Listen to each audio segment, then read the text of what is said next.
Hey, howdy. Hey, my brewing brothers and sisters. I'm Jamel Zainasheff, and you're listening to Brew Strong.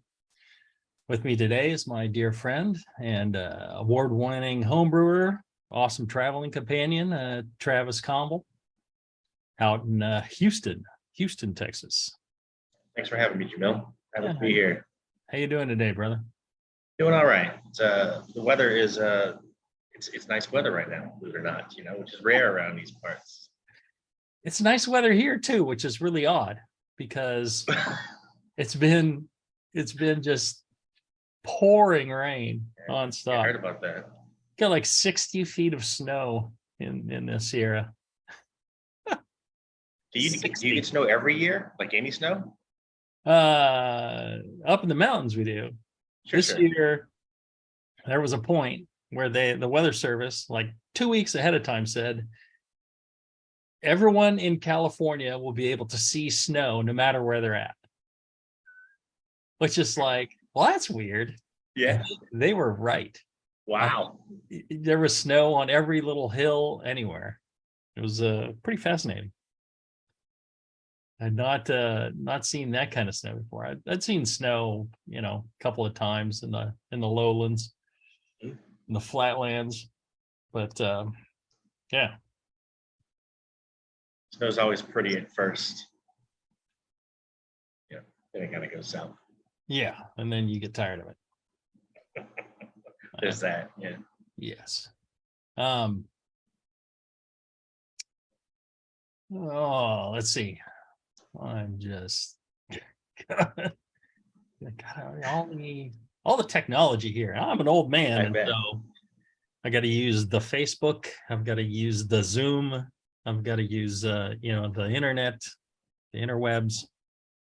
It's difficult. You got it all lined up. But it seems to be working.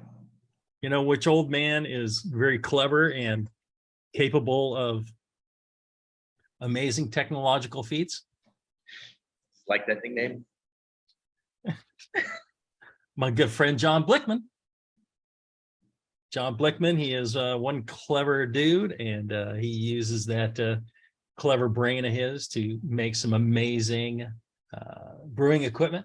So if you're in the market for anything from a basic, just no frills, but solid quality, brew kit, the Anvil series, he's got you there. If you got you like to do, I know you like some technology in your brewing, and you like some high-end stuff with lots of the things that make your brew day easier. And he's got that too in his Blickman series. And then he's even got commercial grade brewing equipment if you want to start a small brewery, commercial brewery. He's got that. I think 10 barrel systems, up to 10 barrel systems he's got. And guy is a clever dude, makes some great stuff, and he has been a friend of the show for a long time, pretty much since the beginning. Over 15 years he's been paying for the show, so you don't have to. So if you don't mind, send him a nice email, feedback@blickmanengineering.com. Tell him how much you appreciate that he pays for the show, so you don't have to. And John does appreciate it, so please do. Today we're going to do Q&A. If you send in questions to brewstrong@thebrewingnetwork.com, that's where all these questions are coming from today, unless you're listening live, and then you can actually ask a question in the chat live on Facebook. And should I be able to find that, or maybe TC could find that? I have it open on the side. Yeah, there you go. You can see if there's questions that come in. We have 3 people watching, and I can't believe they haven't asked a question yet. Right. Like, what the hell is this? I just stumbled upon this by random chance. All right. Well, let's jump right into it. I got a question from Chris B in Charlotte, North Carolina. He says, dudes, where's John? I'm not hating the shows without him. I'm just hoping he's all right. We'll be on again soon. Well, I guess he hadn't heard. Well, it really hasn't been on social media at all. He kept it pretty quiet, but John was in Nepal for wingsuit flying. He's quite the extreme sports enthusiast. He was wingsuit flying off a cliff in Nepal. I don't know exactly where, but I guess, towards the end, they opened the parachute for their landing. I guess either it was too late or there was a problem with the parachute, and right into the rocks. And, they have one death in every 500 jumps wingsuit flying. So luckily, John is quite a stout individual. And so I think, he's got enough padding. So when he hit the rocks from, a few hundred feet in the air, he just kind of bounced, and he was okay, protected his organs. He's quite a beefy individual.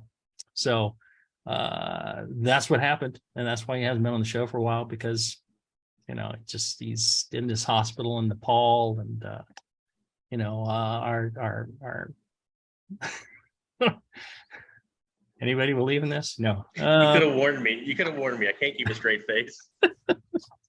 No, he's fine. He's been real busy with the MBAA stuff that he's doing, helping them with the materials and all that. And I don't know exactly what he does, but he's been doing that.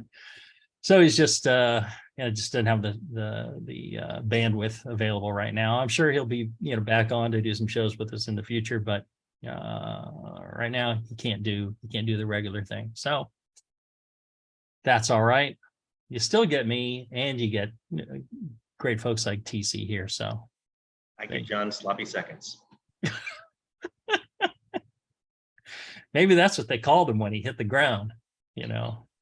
A lot of juice probably came out of him. A lot of beer probably came out of him. We can call him Sloppy John. No? Rock Candy, best nickname ever. Let's stick to that one. Rock Candy. A rock candy hit the rocks. So there you go. There's your answer, Chris. Thanks for your concern. But John is fine. Everything is normal. He's okay. I am just having a bit of fun as we double checking and make sure Chris didn't ask that in 2015. Hey, he asked that in 2023. Is that this year? March 1st. Look at that. I'm on top of these things now. Wow, it's impressive. Speaking of which, got one from Bill in Buffalo, New York. Back July 22nd, 2014. Hope Bill hasn't been waiting on the answer before he brewed, because that'd be a little while. But Bill was asking about starting mash temps. Bill says, "So what up, guys? I plan on stepping up into all grain brewing in the near future. I want to have a little more control over my mash temperature, so I decided that I will build a small rim system from some do-it-yourself projects I have found. I know typically when using a cooler as a mash tun, you heat up your water well above your main temperature or your mash temperature, then count on temperature drops from the cooler itself and the grains going in it to reach your desired mash temperature. My question has to do with using a rims. Do I still heat my water above the desired mash temperature and allow the grains to drop the temperature back down? Or should I start at my desired mash temp, add the grains, and then allow the rims to pick the temperature back up to the desired mash temperature? Or do I just relax and do whatever is comfortable, as the starting temperatures will not affect the mash one way or another? Thank you, Bill." What do you say? I had a few thoughts. I figured I could throw them out there and you could tell me how stupid I was and say what's right. Within reason, I would target just a little bit low, because what he has more heating control than cooling control, right? I mean, technically with the rims, you could cool, but that's not likely how he's set up. So I target a couple degrees low and bring it up, but only a couple, I'm thinking. So you deviate too much and you're in a whole different zone of mashing, right? Right. No, No, my thoughts. That's actually very insightful. I'll hang it up and see you in the pub later. Right. Because you're absolutely right. generally you go with a higher temperature, just do room temperature water, throw it in there, and um, bring it up with rims. But like Travis is saying, you go with a hotter temperature water than what your desired mash temperature is. The grains, the temperature of the grains and the temperature in your cooler or whatever will bring that temperature down, but it's better to err on the side of being a little bit too low than a little bit too high. In the grand scheme of things, it doesn't make that much of a difference. If you're a couple degrees off one way or another, it's not the end of the world. It'll be fine. But yeah, if you really want to hit your numbers and, to do good repetitive brewing, you want to be able to hit every number exactly the same every time, to be able to replicate beers and make adjustments. So, try and, Bill, once you brewed on that system in the past 9 years, you've been brewing the system.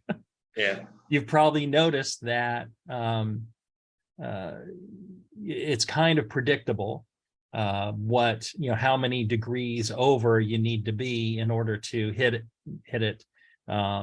And since the amount of water is, as long as you vary the amount of water with the amount of grain, and that's consistent, and your temperature is consistent, where you store your grain is about the same temperature, because the temperature of the grain, let's say it's in the winter and you're brewing and it's sitting in the garage, could be quite cold. You add that to the water, that'll draw it down, versus the height of summer where the grain is quite a bit warmer.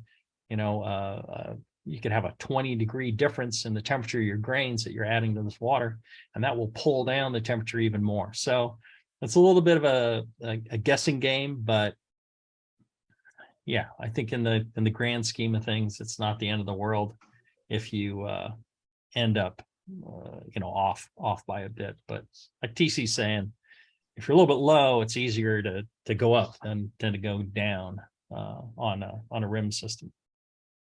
Just think if we had him on to tell us how wrong or right we were over his last 8 years or 9 years of brewing. Yeah. There you go. All right, let's do this. Let's take a short break. When we come back, we'll have more of your questions right after this. All right, we're back. I'm here with my good friend, Travis Combel. We are answering your questions from, decades ago or recently. Just depends, how the question hits me.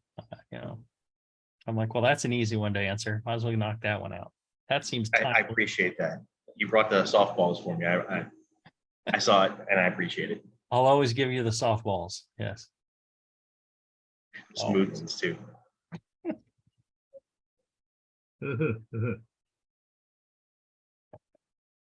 All right. Let's see here. Chris asks, he's talking about there's a website called The Straight Dope, and they have a thing called a post there that says, do microwave ovens kill bacteria? He says, some straight dope research I thought you guys and the listeners might be interested in. They swabbed some pizza at delivery at 4 hours old after 30 seconds, and after 30 seconds in the nuker, they hypothesized nuking for 2 minutes would be sufficient. I thought it would be good information for anyone that doesn't have an autoclave. Or is it wrong? And he gives a link to the straightdope.com site. You could search for that and do microwave ovens kill bacteria. And the fact is, microwave ovens can kill bacteria. Microwaves can kill bacteria. But it's really the heat that is going to do a thorough job, right? So if you have water and it's got bacteria in it, and you nuke it for 30 seconds and it's boiling, you may have killed the bacteria. If it's just gets warm, you haven't killed the bacteria. So I'm sure if you could put an individual bacteria cell and you know, stream microwaves at it, you could kill it, but that doesn't seem very efficient. And what was interesting, I read the thing on the pizza. The interesting thing is they swab the pizza, and you read it too, right? Yes. I mean, they swab the pizza fresh from delivery, and there's bacteria on it. And so that tells you one of two things. Right. Either even the pizza oven couldn't kill the bacteria, or they just don't handle it so well after they cook it. Right. It might tell you both. So, you know, if your pizza oven's not just destroying your bacteria, I'm not sure if you can really trust a microwave to do it either. Well, now, most pizza ovens, the traditional brick ovens with the stone in them, they run those about 550 degrees. So that should be able to kill the bacteria. It's in there until it gets where it melts the cheese, everything else. I mean, it depends on where the bacteria is. It could be nestled underneath some, you know, pepperoni or something. Maybe it doesn't get as hot. I think generally it gets the pizzas get quite hot, and I think that could do it. They should be over boiling temperatures. So they're probably getting at least to 250, 300 by the time they're cooked. I would think that could do it because that's a wet heat, which is more effective than a dry heat. And they slap it in this box that's been sitting around with the flour and box. Stuff. All right, some guy was folding these boxes. Who knows? And then also, when you bring it out, it sits there on the counter for a moment or two. You got to let the pizza cool down before you cut it. I used to work in pizza. You got to let it cool down before you cut it. Otherwise, the cheese just melts off into the cuts, and you end up with a mess. So you let it cool out. But when you do, it's exposed to the air, bacteria, wild yeast, people talking, and the spit flying is all landing on the pizza. And then it's not hot enough to kill everything. Right. So, and then it goes in the box, and yeah, you never know. The driver, you know, picked his nose and fingered your pizza. You know, who knows? Let me think back to all the things I did to pizza when I was delivering. No, that's a separate show, Jamil. I never did anything to any pizza. Although there was a time when I ate a slice of a pizza. So if you here's a tip to you: if you ever get a pizza and there's an odd number of slices there, driver ate a slice. So you rearranged it to look like it was full. Stretch the cheese out. Oh yeah. You just kind of, you know, this pizza was cut into a lot of really thin slices. Oh, so it was hardly anything. I was starving, you know. Anyways, so anyways, there's bacteria on that pizza you just got delivered. But there's a lot of bacteria, and most of it that we end up consuming is fairly harmless, or our bodies are able to fight it off. And you know, they say like 2 minutes probably would have been sufficient, but at 2 minutes you can't eat the pizza. It's, you know, just totally crispied to petrified. So it works for some things, but it's definitely not an autoclave. So autoclave uses pressure and temperature, and through the pressure and temperature achieves a sterile environment. So the home autoclaves that we use them wet, and at 15 psi, it's about 250 degrees Fahrenheit. You do 250 degrees Fahrenheit wet for 23 minutes, I think it is. And that is sterile. So, you know, microwave for 2 minutes isn't going to cut it. And I suppose it's better than nothing, but I would not count on it. Yeah, I use a microwave to clean, kind of, not quite well, you can call it sanitize. Some of my lesser containers that I do things with that it's not as critical, Mm-hmm. where they're stained and should probably be trash anyway, but I'll put them in the microwave on a little simmer thing, With a let little them bit of simmer for water or about 3 something. minutes. Yeah, right. But I don't use that for yeast that I want to repitch. I use that for, like a, a forced fermentation where Oh, mm-hmm. it's not perfect. I'm not drinking it for sure anyway, right? Right. You don't want to drink your forced fermentations. But yeah, it's something, but it's not like the pressure cooker method. Not that I've played it out in Sheffer bacteria personally, but I bet you have at least once. Mm-hmm. You'd be shocked at how durable yeast and bacteria are. I mean, they didn't get this far with being delicate. Right. Mainly they survive by numbers, but even then, you'd be surprised. I was saying, I think I told this story already. I brought some yeast back from England, and I needed some work to get it going, and I asked Andrew at Heretic. I was like, hey, they were doing a small batch on their pilot system, and I said, hey, fill me up a couple of mason jars with, once you've been boiling for about 15 minutes, I said, fill me up a couple of mason jars so I can use it for this. And instead of waiting for to be boiling for 15 minutes, he goes, well, it got quite, hot. It got up to like 190. And then he filled it from that. That I have one jar that I used.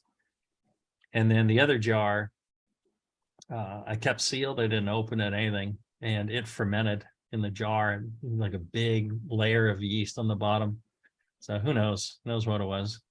That defeats every bit of internet lore anybody has ever mentioned. Mm-hmm. Just get it over 160 is fine. And here you had 190 that fermented in the jar. Right. Yeah. So, he was thinking, oh, it's probably the mason jar was the lid. Well, the moment he handed it to me hot, I turned it upside down, to heat the lid. So, I thought it'd be okay, but no, there's just too much stuff crawling around on grain. It could have been botulism. Who knows? Who knows? But who knows? All right. So yeah, microwave, maybe not. Okay. Ben asks, hey Ben, I'm going to be spending a week in the UK in December.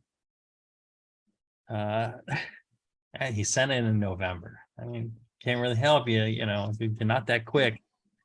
Of course, it was November 2015. So apologize for being a little late on the response here, Ben. But maybe this helps out other people. I'm going to be spending a week in the UK in December. I wonder if you had a list of must-visit pubs and or breweries. Thanks, Ben in Seattle. What would you suggest? I'm going to go out on a limb and say Uma Feathers should be on his list. Mm-hmm. Harvey's Tide House. Yeah. And they're near Greenwich. Yep. Uma Feathers. They have usually what I tell people is I'm not a travel agent. You can Google this.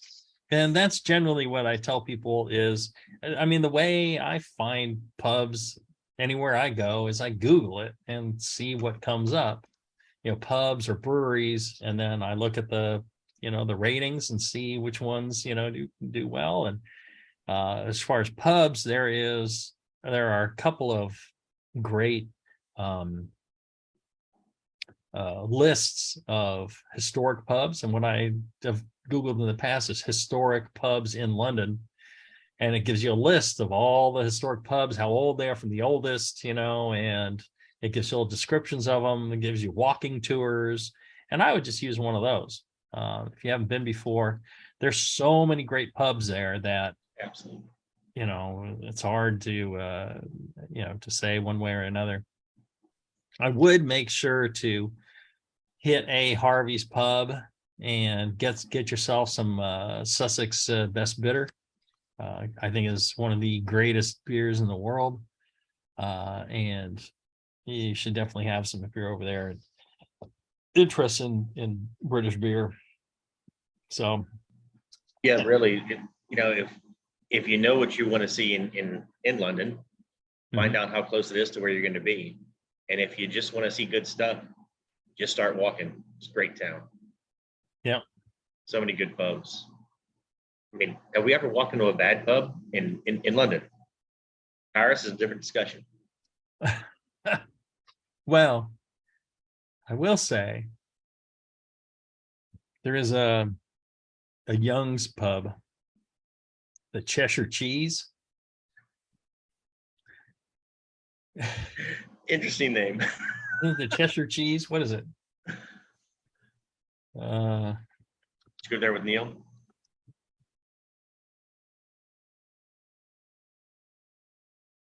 Yeah, Ye Old Cheshire Cheese. I think it is. It's an amazing building, but when I was in there, I've been in a couple of times, and the beer coming out of the cask on the hand pump, sour, chunks of stuff coming out, buttery. It was terrible. They don't call them cheese for nothing.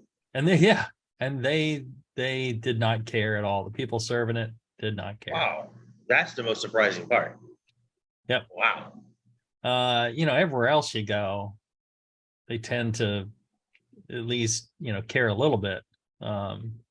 These folks didn't hardly care at all, and I was shocked. And I've been there a couple times, like I said, and my opinion hasn't changed. It's mainly a tourist place, I think, and I'm just kind of shocked that they do that. And then where else was I? I went to a place. It was out. God, boy, I'm trying to think of what brewery it was, but there were so many fruit flies swarming all over every faucet. Just I got a beer poured, sat at the bar, and just a crowd of fruit flies on my glass. I was like, oh my God. Trying to remember if you told me that story, if I was with you. I was by myself at this one. Okay. It was I could look it up where I was, and I could figure out which one it was, but it was disgusting. So you'll find those from time to time, but in general, I think, especially the knowledgeable British beer drinker is not shy about telling the publican that, something is bad. They'll be like, hey, this is crap. What are you doing pouring this? Polite people, but they will, point out when something as precious as their ale is off. They will point it out. Patrick in the chat has a question for us. Yeah. Do you find old ales much in the UK? Old ales, the style of beer?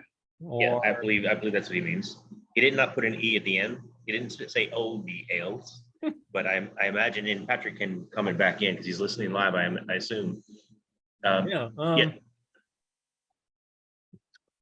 Not that often, but you do. I think some of the traditional breweries are still making them. They range considerably in character. If you look at something like Theakston's Old Peculiar, that be considered an old ale. There was Green King used to make their old stock ale or whatever it was, which was a blend of kind of like a pale ale and like a soured ale or something, or a stock ale and a soured ale or barrel aged ale. But on average, it seems that the pubs usually did not necessarily carry an old ale. I think we went to a Theakston's Tide House that had that old peculiar. Yeah, it seems Yeah. not as common as just, I mean, just, okay, they've got 4 different bitters from 4 different breweries, or Right. The thing that keeps most places from serving them is that the alcohol level is much higher. And so it ends up being far more expensive than a bitter or a mild. So that kind of puts a damper on sales for it. And then in the past, the consumer wasn't that keen on high ABV beers there in England, but with the kind of modernization of craft there, with all the craft brewers doing a lot of American styles and Belgian styles, the ABV of the beers for offer have gone up, and so I think you do tend to find maybe more and more people drinking higher ABV beers. In the past, it was difficult to find anything, beyond 5.5%. Nobody served anything past 6 or higher, I think, back in the day. Now you see it fairly frequently. So, and then my friend, our friend Henry Kirk, former head brewer at Dark Star, former brewer at Fuller's, since Asahi closed Dark Star. I went out there with our mutual buddy Neil Spake, and we helped brew the Gales Prize Old Ale this last brew here at Dark Star. And that is an old ale that's over 9%. And that I would say is, much more classic old ale with kind of some of the funk, and a lot of great character from the sugars and stuff like that. So you'll see that, and that got all bought up in a heartbeat. So you won't see that out there, but you'll see some. Has to be bittersweet that you got to brew at Dark Star, and that was the last time. Mm-hmm. Yeah. And that's you're talking about the other one that was an old ale, stock ale, the blend. That Gales Prize Old Ale is Solera style. Yes. A little bit of a blend. Yeah. Yes. That's very cool. Right. So the organisms that were there when King George was around 100 years ago, when they started brewing it,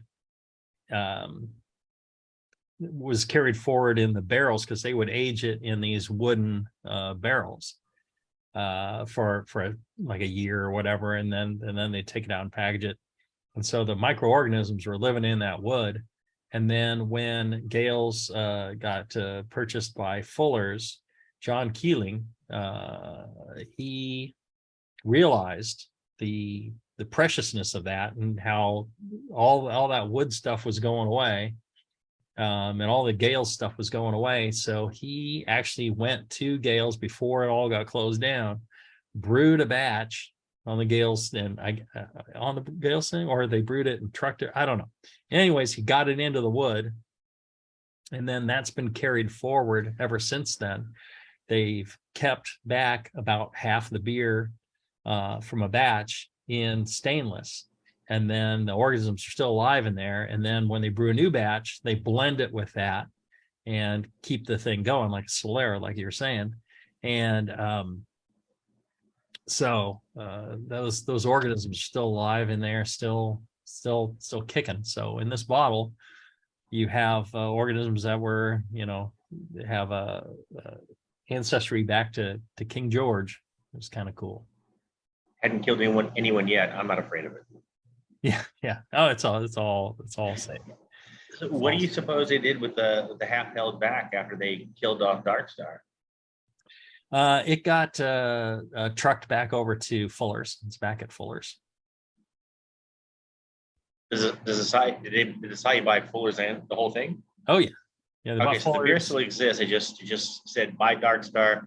We're going to hang on to this over there, and who knows what the future of any of that is. Well, they also own Meantime, so they said they were going to brew it next at Meantime because Henry made it quite the commercial success because he has so many friends, because he's such a wonderful person that everybody's supportive of Henry. And that's a good sign. I was afraid it was just dead. That's great. Right. I mean, I'd love for that to move forward. Yeah, they like I said, it's impossible to get a bottle. Everybody snapped them up, the moment they came out. It turned out delicious. And they actually had it on cask at what's the name of the little place? I keep going with the Princess Dance Around the Cherry Tree bar. It became a Fuller's place, and they had it on, and I went in, and over 9%. I'm like, would you do a half pint? And he's like, oh, you don't want a full pint, 9%? And I almost went ahead and just did the full pint, 9%, to show them what kind of an American I am. But it was fantastic. So I haven't had any out of the bottles yet. Oh, so you're hanging on to your bottles too? Yes. Yeah. But I will be cracking one open here fairly soon. We'll see. I've got the one. That's how much love I have. I just got the one. Yes. So hey, you got one. I know. I don't know when I'm going to open it because it is very exclusive. But yes, I did send a couple to Neil, but well, he was there. Exactly. I knew you would understand. He was there, so he put the effort into going there. He deserved to have more than one. Absolutely. And I would share mine with him if he showed up. Neil, if he showed up. Yeah, I don't think he's opened any because he's like, well, I don't want to waste it. I don't want to, unless there's, 5 people to share it with. I'm like, nah, I'm just going to drink a whole 500 ml bottle myself. I'm probably going to have to call you one night and crack mine open, Anyway. There you go. There you go.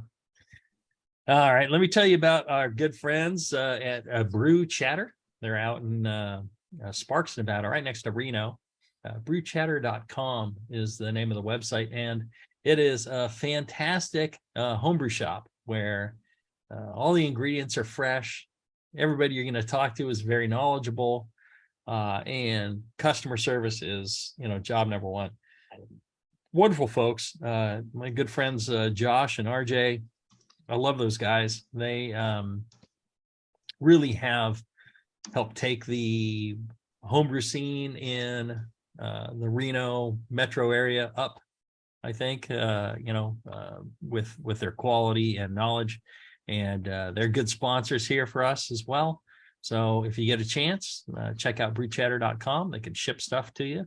You can call them up for advice. You can email them, whatever. Good people. And if you happen to be in Reno, go out to Sparks, go by Brew Chatter, then you're close to Lead Dog, and Revision is right there. And there's a couple other great breweries right in the area. Bunch of great breweries in Reno. Check them out. And they have a little bar in their homebrew shop there, where they usually have like 5 local beers on that are great, that they've personally vouched for.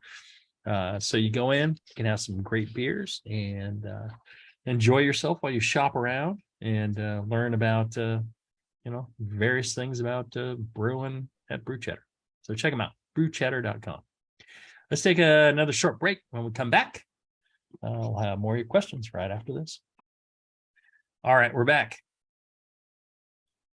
Let's see. Jason from Lincoln, California.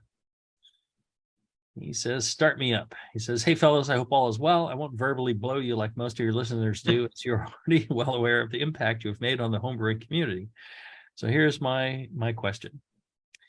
I make starters for all of my brews. I've read many times that a starter is done within 24 to 36 hours and sometimes sooner. There are many times I'm looking for a starter that has been, I'm looking at a starter that's been on a stir plate for that amount of time or longer, 48 to 96 hours, and I can still see a lot of CO2 being produced.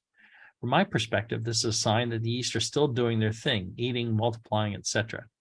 Should one not wait until they see this type of activity dissipate to ensure maximum cell growth, no matter how long it's been? Maybe it's just residual gas at some point.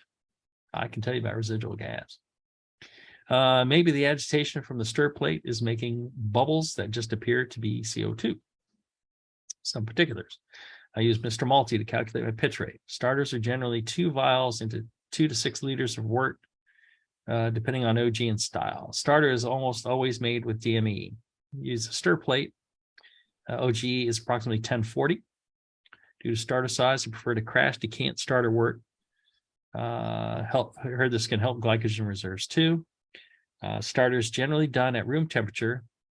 Nutrient always used. Cover loosely with aluminum foil to try and allow some oxygen exchange. Brewing 10-gallon batches, all grain. Maybe I'm going to run into this answer as I'm currently reading Kristen Jamel's yeast book. Thanks for your time. Below's a pick of my home brewer. Built it last spring, having a lot of fun with it. Jason, yes. So you may see some activity. He was saying,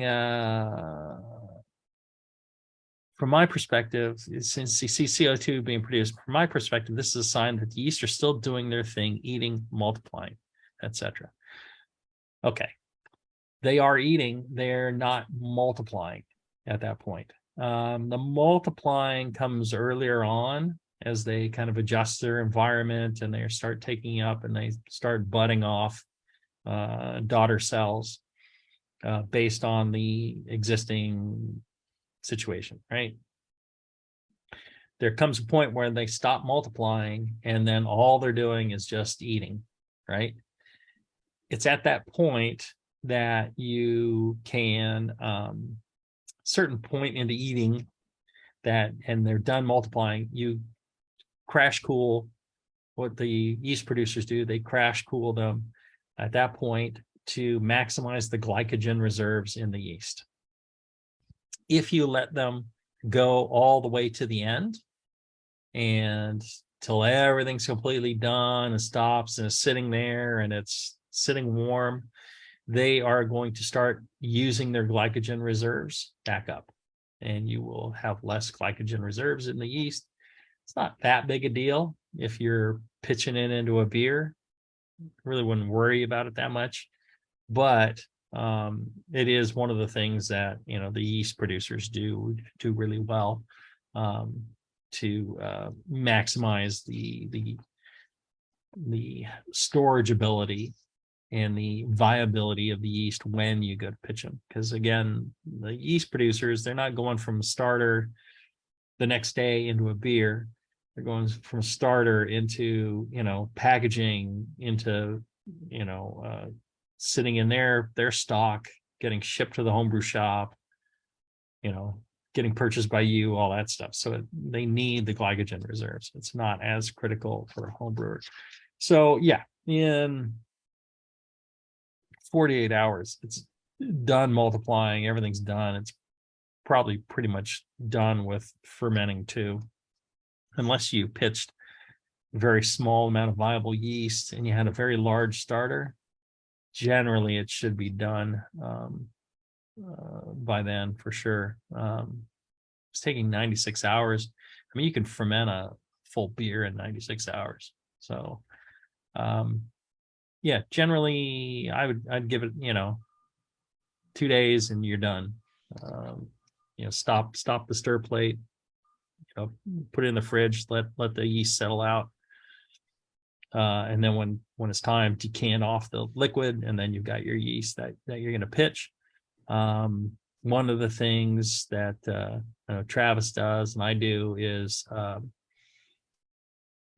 make the yeast ahead of time, and then the morning of your brew day, put some sterile wort in there and let the yeast get active. And then when it's time to pitch into your beer, it's already a little frothy and it's gotten a little bit of a head start. Gets cranking. I think you created and answered a question, what you were just saying, Jamil. And I don't know, it's been a while since I've read the yeast book. I'm not sure if that's even addressed in the yeast book, but the Mr. Multi-Calculator, and I don't know that any other addresses it as well, but you specifically state, as we play with the slider, growth. Are you looking at 2x growth, 3x growth, 4x growth as we go, ratio of yeast to starter? And so it makes me wonder if we target the lower ratios, would we make more, especially if we did it a week in advance, more potentially, because the higher the yeast ratio to wort, the yeast is just going to run out. It can't run to the end because the end is already, the end is near, it's already over. So if you would approach a lower ratio, because you're a few days in advance, might you have a better yeast viability when it was time to pitch? Versus if you said, I'm gonna take this one pouch and I'm gonna multiply it X times to make the biggest starter I can out of this one pouch because that's all the homebrew shop had, or I'm cheap because I'm cheap. So you forced the growth and you've run it all the way to the end, and you kind of tired out your starter before you even pitched it. Not considering like a little bit of a repitch of a wort with some oxygen, some nutrient, pick it back up. So does that make an argument for making a lower ratio growth over a higher ratio growth? Or am I just way looking too far into it? Yeah. So the yeast will only do, maybe a 4x or a 5x. If there's not enough wort there, then, or you're going real low gravity, you've got a delicate yeast that you need to baby along. It's been carried around in a backpack during the heat in England for a week or more. Then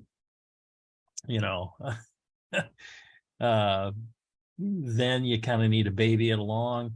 Then you're not getting as much growth at that point. The thing is, if you make a much larger starter, you can look at a 5-gallon batch of beer. If you're throwing a little bit of yeast in there, what happens? The yeast will multiply a bit, but they reach their limit of multiplying, and then they just go into fermentation mode. And then they will try and ferment out all the rest that is there and may not. So there's still a limit. You can make a larger starter, you can make a higher gravity starter, but most of the time it won't do any good. You're just getting the multiplication that you get. So, on a stir plate, you're going to get, 4 times the amount of yeast, 4 or 5 times the amount of yeast, something like that. So just depends. Let's see here.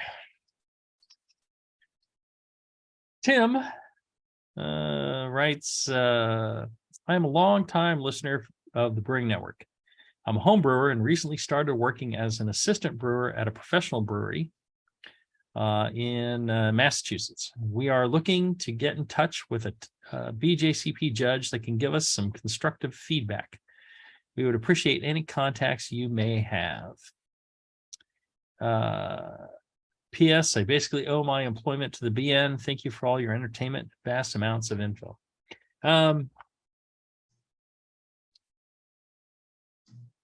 What would you do, Travis, if you were looking for feedback on a beer? Well, all right. So you're going to there. Sorry. If I was looking for feedback the way he was looking for feedback, I'd look for a home brew. Because hopefully we'd have some judges in there, or at least some people with opinions on beer. Outside of that, as a pro, you stumped me. because everybody wants to give their opinion when they don't think anyone's listening. Mhm. And the second you're listening, people maybe don't want to give you their opinion so much. So what's the solution to that? I'd pay the heck out of my bartender to lube everybody up and get their opinions. So, Or send your beers in a competition. Yeah. Right. But pros can't do that. I mean, as BJCP, they can do it for GABF and CBC. Oh yeah, well there are commercial competitions, and they tend to be at the state level. You guys have the state fair, right? Yeah, most states will have a commercial beer competition at their state fair, or there tends to be, the guild will put some on and things like that. And the great thing about competition entries is they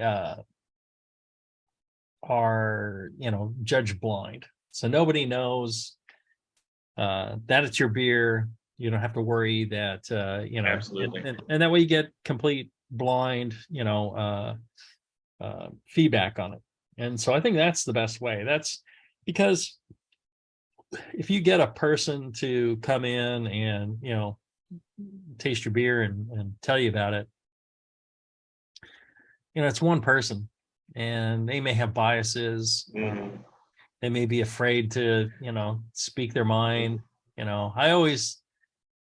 I'm always a little hesitant to say what I think about somebody's beer, because honestly, it doesn't matter, how good a brewer somebody is. There are always little things that could be better in most beers. Now, there are beers that are absolutely flawless, and they're absolutely fantastic, and we should appreciate them being such. But a lot of times there's a little tweak. It'd be like, yeah, it'd be nice if, it was this way or that way. You know what I mean? So I like the state level. It's I think Texas only initiated it about 2 years ago, shamefully. And Tim asked this back in 2015, and was that Massachusetts? MA? Yeah. So Jesus, yeah. yeah, you've got the wonderful experience of having lived in California specifically for the beer environment and the state fair competitions and so forth. And yeah, I like that regional competition a whole lot more than national. Yeah. I think that's a great idea. Absolutely. Yeah, that's what I would do. I would try going with that. All right. One last quick break, and then we'll wrap up with your questions right after this. All right, we're back. Don't forget, if you're listening live, you can always ask questions in the chat, or you can mail them in, brewstrong@thebrewingnetwork.com. Those questions, I'm catching up. I swear I'm catching up. Plus, the new ones that come in, I'm tending to pick those off quicker, and then I'll throw in some of the old ones too, to work on the backlog. But questions used to come in like hundreds a month, and it was impossible to keep up with them. So we got quite far behind. But I vowed at some point, I remember this, that I would answer all the questions. So that's what I'm going to do. At some point, I think here's what's going to happen. You're going to see me all by myself drinking, and it's gonna be like a 10-hour episode of me drinking and quickly rattling off answers. I'll be there with you. I'll keep my mouth shut so it goes faster, but I'll be there with you. It'll be fun. I don't know. I think we ought to do it. Although what would be even better is if we did it on location. Yes. I'll just print out I'll get myself like 3 reams of paper. I'll print all the questions, put it in a suitcase or a backpack. I'll go to various places and just pull out sheets and start rattling off answers. Get a dot matrix with some continuous sheets and just print it out. The old dot matrix and continuous sheets. I guarantee people are still using those. Oh no. Dot matrix is a bulletproof. True. It's true. It didn't mess up near as much as inkjet did. Oh yeah, inkjet's terrible. They dry up if you're not using them constantly. I love me an old dot matrix. Just the sound of them. Oh, of course, before that it was like tap tap tap That's tap recorded. tap tap tap tap. Then it.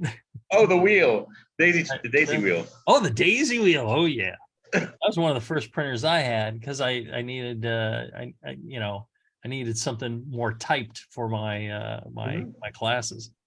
So you change the wheel out to change the font. What? Yes, you did. Right. If you need, it's smaller font, you go italics, you'd swap the wheel. So of the 4 people tuned in, how many of you think have ever experienced that? I don't know. It depends how old they are. Sorry. Let's see here. Okay. Let's get serious here. Come on. This is a December of 2022 question. I'll have you know, it's just a little over a year old. That's fresh. Fresh in my book. Brett is asking about the ideal gas law, Henry's law, Dalton's law. We should have done this when we were more sober, I think. Or younger, or still in college. Take your pick. Hi, Jamel, John, as other hosts and other hosts as appropriate. Travis. As appropriate. Thank you. And Mr. As appropriate. If I understood correctly, some beer could use as much as 20 milligrams of oxygen per liter when pitching yeast. I wonder how this is achieved, given the limited dissolved oxygen saturation concentration of water and water-like liquids. Since I pressure ferment, I pressurize, and temperature plays a big role in that too. Since I pressure ferment, I pressurize the fermenter with about 8 psi of pure oxygen rather than bubble pure oxygen through the wort. When equilibrium is reached, the wort should have about 17 milligrams per liter of DO. Is there something wrong with this technique? Y'all need to proofread your questions here. Otherwise, or I should proofread them, write in the missing letters before I read them. Is there something wrong with this technique? I'm curious to learn how you added oxygen at Heretic and what DO concentrations could you achieve sustained. I add about 210 milligrams of oxygen to a 5-gallon batch, depending on starting DO. Regards, Brett. P.S. You and the Brewing Network have helped me make better beer and more knowledgeable. Thank you. I hope you're still doing the show 5 to 7 years from now so you can get to my question. Fair question. Fair statement. I mean, See? Can I ask you a question? Yes. Have you ever capped a fermenter and put 8 psi of oxygen on it? I have not. Okay, because that's sort of the premise of this question, right? Have you? Because I do not do that. I can tell you. That is one way to do it. So at Heretic, we were dealing with fermenters that were 21 and a half feet tall. And so you have some, pile of wort there that you have some hydrostatic pressure that's going to help also dissolve some oxygen in there. But using a very fine sintered stone in line as the wort is transferring from the whirlpool or the heat exchanger through to the fermenter, the 20 parts per million, White Labs had actually gone around and measured at various breweries the amount of dissolved oxygen that they were getting in their fermenters. And there was breweries getting, 20 plus. There was brewers getting, like 4 or 6. Wow. Just depended on the technique and what was going on. So it is possible. And I think this is going back to, we did a show and talked about at Heretic, we were using, we settled on Imperial's juice yeast for the hazies. And Imperial recommends high DO, 20 parts per million to help it ferment, which is interesting to me because you can end up with kind of a hot alcohol character, I think, if you use too much oxygen. But so the reason why you'd need that is because I'm assuming these yeasts came from a kind of a British yeast strain, and a lot of those were used. That's why they started doing the double drop and things like that to aerate the beer partway through to get it to attenuate out fully. And I think you're seeing the same thing. So I think you can put it all in at the beginning, or you could fluff the beer afterwards and get more oxygen in later. It's mainly if you're trying to do a bigger beer with a yeast like that, you need to ensure it has enough oxygen or it won't fully attenuate out, was the issue. If you're doing something like your general pale ale strength stuff, probably not as much of an issue. So his method, I think is fine. I think part of what happens when you put oxygen in a fermenter, let's say when I was homebrewing, I'd use a glass carboy. I'd take a wand with a sintered stone on it down to the bottom of the fermenter, and I would run it for, depending on what I was doing, generally, let's say a minute at, a liter a minute or a half a liter a minute, whatever it was, or 2 minutes at a half liter. And, you kind of stir the wand around the bottom so you get an even dispersal from the bottom up. But part of what happens is, I think you saturate the wort, and oxygen comes out and fills the headspace. And then when you cap it, that oxygen stays in there, and it does get absorbed by the wort and taken up by the yeast. So that's in there as well. So it's going to depend on how much headspace you have. So when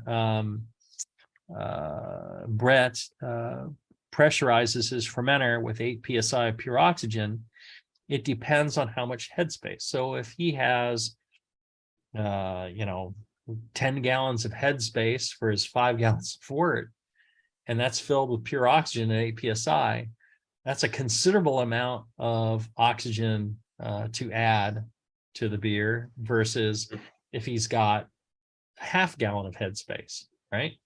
So I think he would need to take that into account. It's very difficult to know for sure how much DO you have without a meter to read it. What's important for homebrewers, unless they want to pony up and get a meter, actually the parts per million meters are not that expensive these days. Look at me, Mr. Moneybags. They run under $200. And some of you guys out there, I know you're spending way more than that. You don't need a parts per billion meter, you need a parts per million, and that's not terribly expensive. And that's really the only way you're going to know your dissolved oxygen in your wort.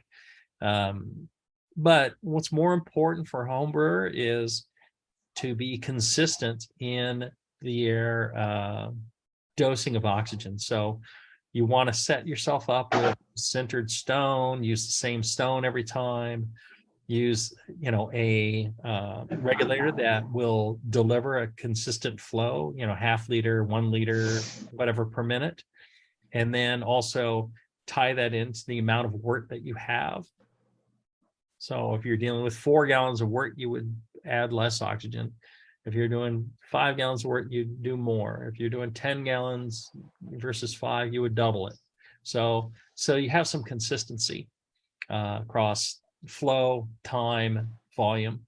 And if you do that and you take notes, If the beer turns out well, then you keep doing what you're doing. If the beer needs more oxygen, more adjustment, then you do that as needed. Try more oxygen. If the beer improves, okay, more oxygen was good. If the beer gets worse, maybe it's less oxygen. So that would be how you do it. All right. You created two. I'm sorry. Do you have to take a break?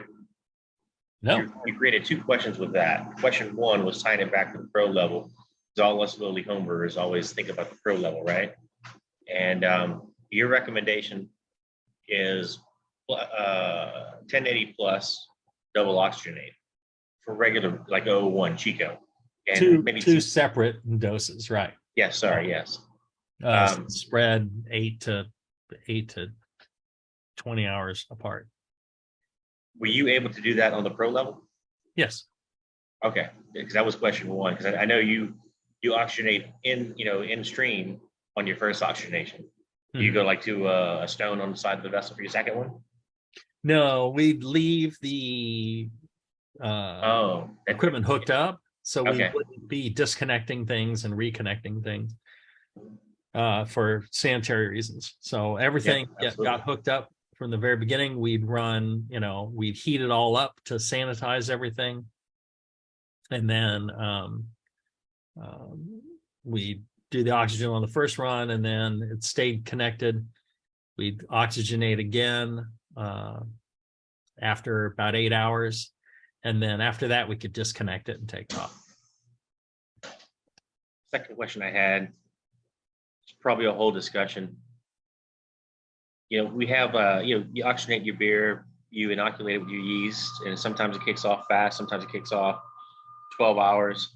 And sometimes people are really excited because it kicked off fast. I'm like, well, maybe you had so little oxygen, so little yeast, it finishes growth cycle in 2 hours, and bam, it kicked off. Right. So that's I don't think I can answer. Not necessarily a good thing. Now, we were talking earlier in the show about, kind of getting your yeast active by adding some sterile wort, in the morning, and by the time you get your wort ready, it's starting to foam. That can help, with things. But if you put in a ton of oxygen, and the yeast will keep taking it up instead of getting into fermentation mode, so that can delay things. So sometimes people focus too much on trying to accelerate one thing. It's like, well, if a little bit's good, more is better. Sometimes just doing the standard traditional way of brewing is absolutely the best. Excellent. Yeah. So that answered the question in a nutshell. When you're looking at that, especially when you're thinking, like, honestly, I don't know how much I'd have to over oxygenate or under oxygenate to taste a difference, but I can usually see a difference in the fermentation character. Mm-hmm. It won't ferment as fast, or it will ferment faster, not just in kickoff, but finishing. Right. Based on my yeast health and how much I oxygenated. Mm-hmm. Yeah. But I hope I never push it to the extremes where I can taste the effect, not just see that, plus or minus half a day here and there. All right. Well, there you go. All right. Lots of good questions. Thank you, everybody who emailed your questions in to BrewStrong at thebrewingnetwork.com. Thanks, Patrick, for asking a question in the chat. If you're listening live, you can stay tuned. We're going to take a quick pee break and restock our beers, and then we'll have a whole nother episode for you coming up here right after this. And then make sure that you check out all our fine sponsors, especially our good friends at Blickman Engineering. Check them out, blickmanengineering.com. They've been paying for this show for 15, 16 years, so you don't have to. So the least you can do is check out their website. Maybe send a nice email to John Blickman, feedback at blickmanengineering.com, and tell them how much you appreciate it. And our friends, Josh and RJ at Brew Chatter, check them out. I go up to Reno as often as I can, and when I do, I go and hang out with those guys. It's a load of fun. Check them out, brewchatter.com. Till then, everybody, brew strong. Brew strong.